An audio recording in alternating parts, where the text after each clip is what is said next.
Hello, everyone. My name is Viktor Wanli, and I'm the founder and CEO of Kinguin Marketplace, Esports Performance Center in Warsaw, Poland, and the Kinguin Esports Lounge.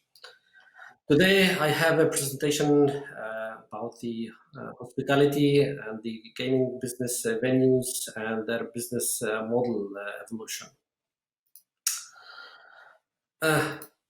Let me start in the year of 1991, a very significant year, not only in the context of our story. This was the final year of the Cold War as we knew it. Russia had its first free elections. India abandoned its policies of socialism, and 50% of its population is living at or below the poverty line. Internet is made available to unrestricted commercial use, and the number of computers on the net is reaching 1 million.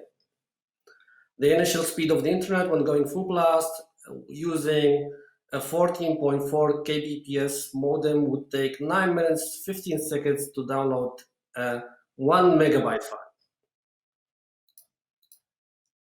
Let me see how I do click this. Okay, it works. 1991, that's about 29 years ago. About 20 coffee houses in the Bay Area installed a network of coin-operated public access computers connected via a software network called the SFNet. This software allowed people from all walks of life to communicate with each other, and also home subscribers via chat rooms and message boards. At the time, it's been described as a revolutionary technology that changed everything, from the way we make friends to the way we fall in love.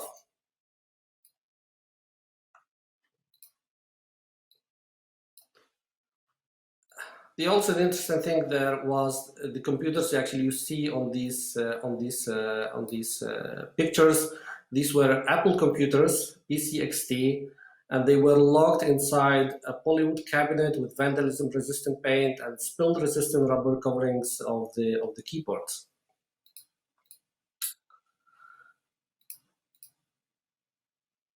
The SFNet became quickly a success story. You simply, you could take your time before the screen and be articulate as anyone else. It really took the anxiety out of person's impressions. People really loved it. People became very quickly addicted of the concept. It used coin-operated terminals, which require basically $0.25 to operate for a full 4 minutes. That was a blast for people. But it was a short time, so basically people were using that, just to check faster emails and sign off, and very few people could afford staying for longer hours.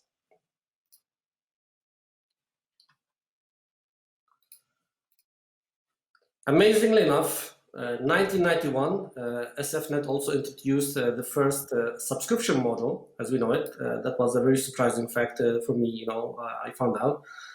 And it had about 900 local San Franciscans subscribers who would pay these $7 a month to access the SFNet's message boards and chat rooms. Half of these log in from home, the other half is logging from the coffee houses. This number grew to about 3,000 individuals by 1994, and the SFNeters community even started to have occasional real parties in some of these subscribing coffee houses. I have a video here. I'm not sure if this is going to show or not, but it shows how CNN captured the story of the first electronic cafes. I might probably throw the link in the chat later on. I don't think this is going to work, so I'm not going to risk that. But it's a very interesting video. It is really worth watching. About the background of the whole operation, this is quite interesting to analyze from a business model perspective. basically every terminal in these coffee houses had to be connected via a separate telephone line to a central computer, as we see in here, and a standard computer would have about 32 modems. So basically, only 32 users could be in a chat room at once at any given time. We go forward 3 years later. It was a momentous year for the tech industry. There was still no Google, no smartphones, no flat screen TVs, but it was the year where the World Wide Web was born as we know it today.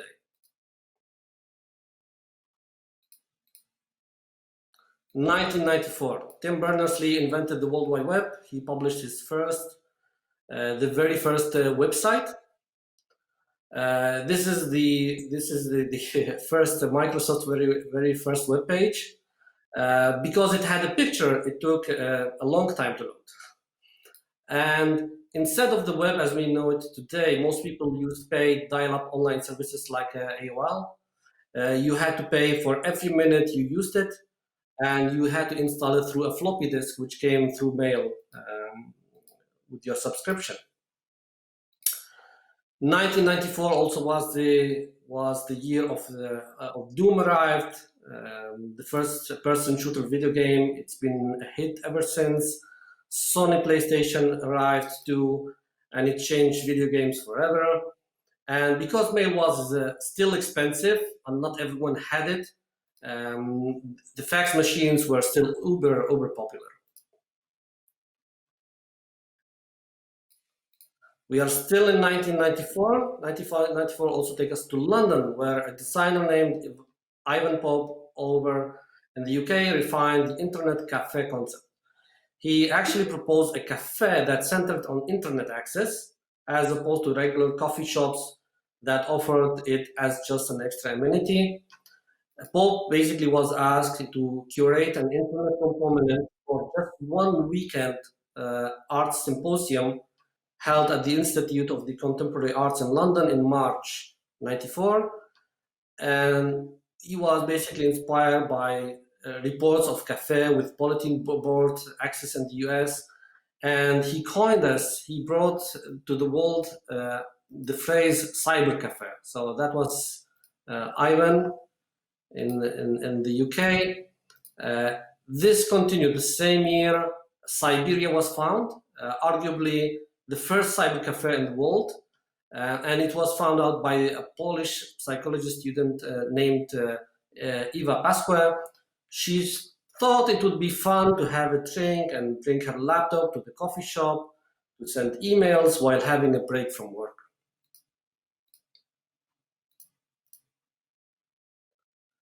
Now, Mrs. Pascale was, the original business plan was very different from how it played out. She was angered and frustrated by the male domination of the computer technology. At the time, only 4% of internet users in Britain were women, and she wanted to redress the balance, as well as offering environmental groups easy and cheap access to information. Well, as she says, that's the business plan that didn't go very far. The very first day we opened, there was a queue of men out of the door. As with any new ventures, there were also many other surprises Mrs. Pascale she had to deal with, in regard to her assumptions in her business plan. One problem was that her coffee machine could only make one cappuccino every 2 minutes. So the shop was full of people who were lining up to use the internet and demanding their coffees faster than she could provide them. So she spent a few days after the opening actually going around London trying to buy proper coffee machines. Also, men and women the customer offered needed nursing through the basics of the internet usage. This was still a novelty for people in the world using the internet, for which Mrs. Pascale basically needed to increase her number of staff, numbering almost one-to-one staff to customers.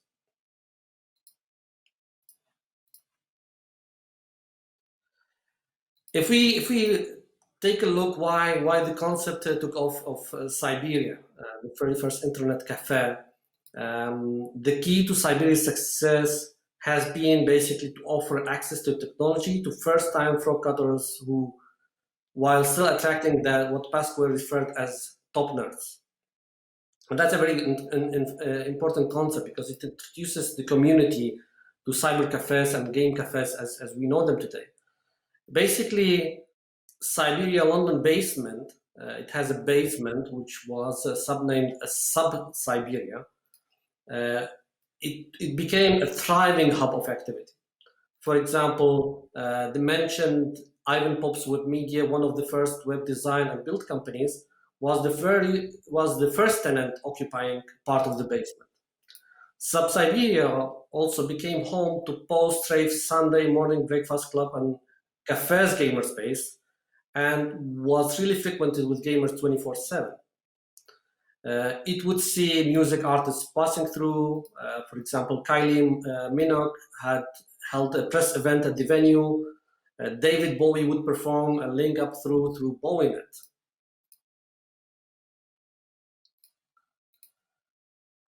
It had a fundamental impact on the whole space in the whole world. The business model of cyber cafe offering computers, for hourly fee and excellent coffee in the center, which was not such. It was still a novelty in London actually to have a good coffee in its center, but it was sufficient to bring in significant profits. Siberia then inspired more than 200 other cyber cafes to open within the next 2 years, and the boom of the global internet cafe has officially started. For the first time, it also attracted the attentions of investors and rich CEOs. However, Siberia itself was sold to South Korean investors who catered more to its gamers audiences, inspired by the rise of the video game culture back home. But before we jump into the game cafes as we know them, there is history to be mentioned, and it's coming from 1999. At the time, about 150 million people around the world used the internet, and that number grew to 248 million by the end of the same year. And here we jump into the story of Easy Everything, or the Easy Internet Cafe, 1999. Also, to have more context, we have Napster emerging. It changed the music industry in 1999 when it introduced a way to share and download music without actually paying for any of it. So a lot of music, movies, and TV content downloading took place in these internet cafes around the world.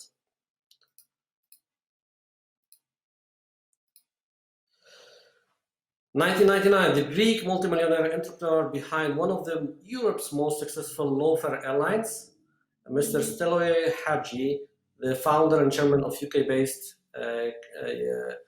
carrier EasyJet, he opened the first in a chain of giant internet cafes called Easy Everything internet shops opposite one of the London's largest railway stations, Victoria Station.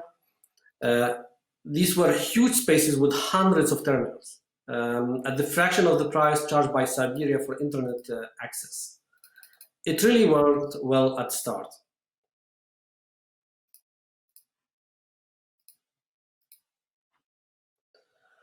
The peak for this was basically year 2000, when the idea was exported to New York's Times Square, and the world officially got its largest internet cafe confirmed by the Guinness Books of Records. However, just 1 year later, the success story in London, which has always been a magnet for tourists and travelers, did not repeat itself in other European and New York expansions. Easy Everything, unfortunately, overestimated the demand for huge internet cafes, which are open 24/7, and the founder had to pour about £10 million of private funds into the venture. The investors, which were originally in the business, they actually refused to turn their convertible bonds into shares, and they required basically a payout. In response to all of that, the business had to rationalize its portfolio of outlets, making lots of stuff redundant. It led basically into a drop of service in the of quality in the service, vending machine replacing staff as a method of dispensing service credit to customers, sublet retail space, and overall head office and in-country operations. The franchising model became as a natural consequence. Arguably, that they had a few success stories. The company had its first franchisee. It was a Greek retailer named Germanos. The company's operations were devolved entirely to their franchisees by 2009.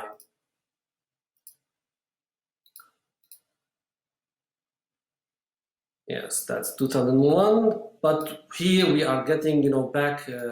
We are getting back to 1998, and we are in Korea and South Korea right now. We are watching the first significant rise of gaming venues as we know them today. It was a significant year. Blizzard has released the very first StarCraft. It took Korea by storm. Suddenly, thousands of people wanted access to PCs optimized for playing video games. The market answered with internet cafes built for just for gaming, or they are called PC banks in Korea, which literally means PC room. Why this took off? There are a number of reasons for that, but we may say there are a number of factors contributed to this sudden boom of PC banks. However, two were very important. Number one, there have been a big local financial crisis, which brought huge unemployment to millions of young people in Korea. These people end up with very little extra money and a lot of time to spend. The second reason, as mentioned before, Blizzard released StarCraft, and it became a massive hit. It was such a hit that if you were young at the time and you were not playing StarCraft, you've been laughed at by your peers. It was that it became a real cultural phenomenon. One of the other lesser factors, which is not mentioned in the slide, that even if some gamers owned some computers at home, the ones which were at the PC banks were much better equipped for online gaming. The subsequent demand and boom of PC banks also helped the online gaming industry flourish in Korea because it provided a valid business model, to game developers who found avid consumer in PC bank goers, and we can see also this trend replicating itself today in the West, even though on much smaller scale. By 2011, PC banks brought about $19 billion in annual revenues. It was a massive scale. In 2018, there were about 12,000 PC banks in South Korea. The novelty they brought in the business model, it was the first time actually there were ads running at venues, at the rented computers, whether it's in the form of pop-ups or actually the field pages on the browser. And these ads were first utilized by game developers, but slowly adopted by e-commerce companies who found that PC bank-based ads generate more turnover than those at ordinary websites.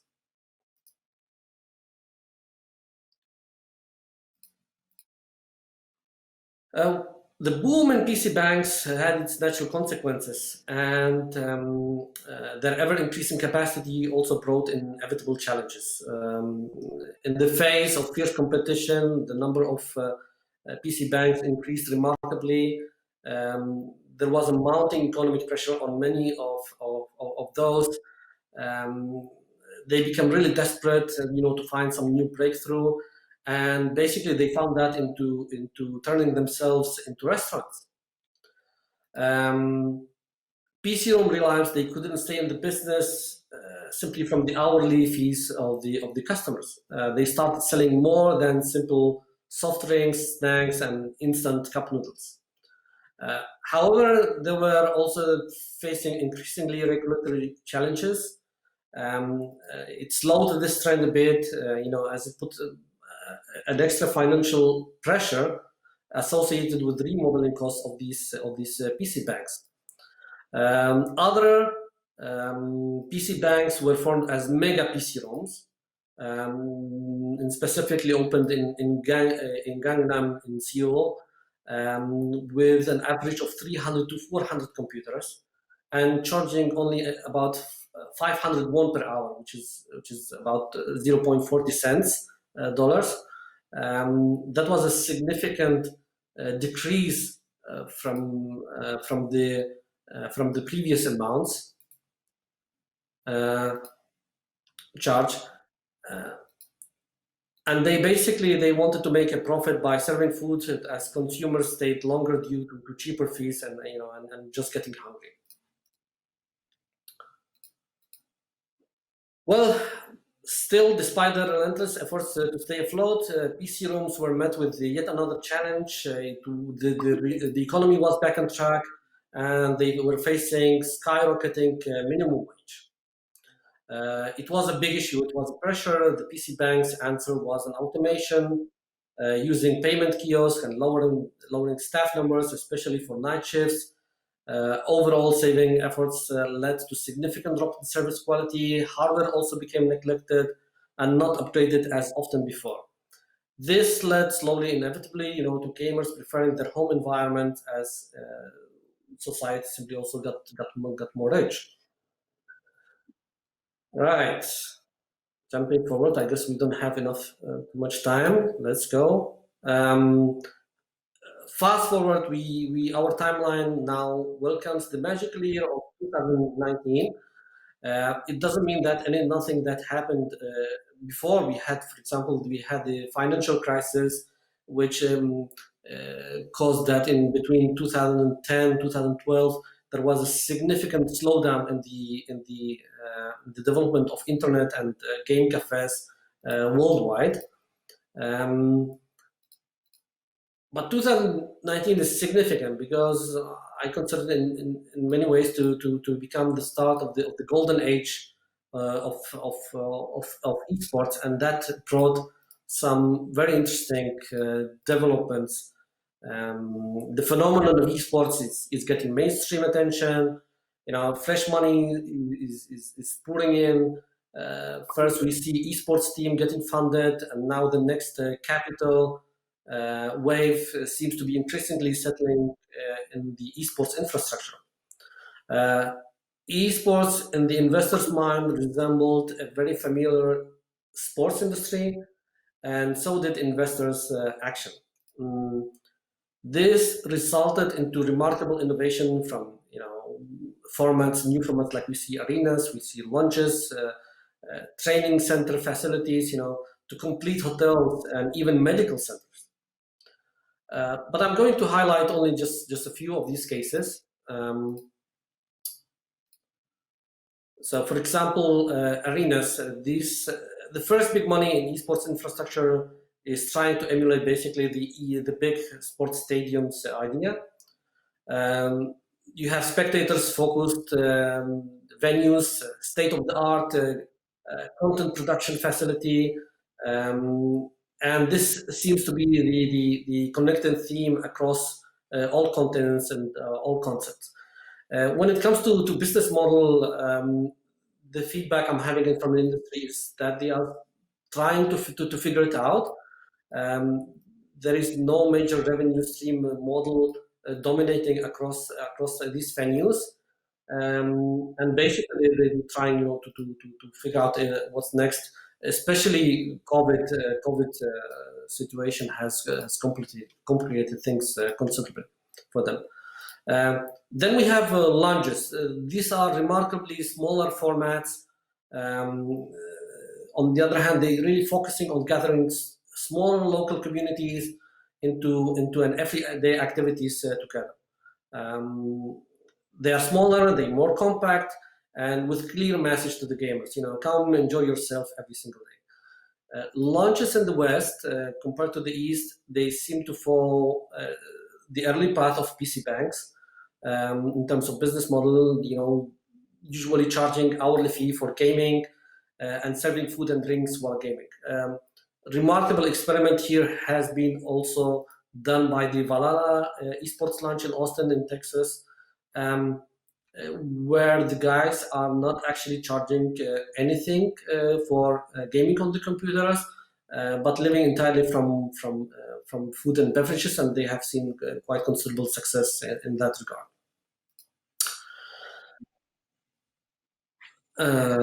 5 minutes, yes, thank you. Training facilities. These can be separated into two main categories: teams training facilities and commercial performance centers. The team headquarters basically serve as a home for the organization, and it has usually a dedicated training space for its own, and in many cases multiple teams. So the sponsorship, merchandise sales, and investors' money, of course, cover for their cost. Sorry, I put a slide. So that's the team HQs. Then we jumping into the commercial training facilities. These facilities evolved over time. They basically started as single houses renting into a massive compound hosting several teams at once. An example, the Esports Performance Center in Warsaw is currently the largest and the first at scale facility of its kind. The business model is very straightforward here. It charges the guest teams, for its costs, and the public doesn't have access to that facility. So it's a very B2B focused kind of venue. We have hotels, entire, very fresh category in the venue space are hotels entirely dedicated to esports. The very first of its kind opened in Tokyo early July this year. And it was supposed to be your stop before the Olympics. The Olympics, of course, were postponed, but you still can book in this hotel through Booking.com. Another company grabbed the famous Atari brand and is planning to open 8 hotels in the US, with the first construction to start in Phoenix later this year. From a business model perspective, it's very early to tell how this play out, but we can imagine the structure of it. The last category I would like to highlight here, it's remarkable. Also, the VR arcades. VR hardware, it's evolving, and the VR arcades here have gone through a remarkable evolution. I personally believe this is a very strong contender for user attention in the coming decade. Basically, charging a time or event-based tickets, for the experiences they provide, and in many cases, they are very, very successful commercial enterprises. The last slide of my presentation, it's going throughout this extensive research through time, through the 90s, to the current day. I see a few major takeaways. We've seen it in the 90s in San Francisco, in London. Community serving concepts were at the top of the curve, while corporate massive concepts bleeded customers and money. They were extremely impersonal. People did maybe their basic need, but they didn't stay for long enough, to enable these facilities to make enough money. The main business models also adopted by the Western venues, especially charging an hourly fee for computer time. I believe this will be soon disrupted by more complex models, including those involving ads, e-commerce, content IP creation, of course, food and beverage. And COVID, and we can see now COVID is significantly accelerating this trend, with many venues struggling, to keep afloat. So they have to be extremely creative in the way they do business. And finally, I believe also we'll see new creative ways mixing virtual and physical worlds, and VR and AR to lead the charge in here. That's really it for today. I made it just in time. Yes, thank you, everyone, for listening, and wish you a very pleasant day, and wish you a very enjoyable watching of the ESI conference.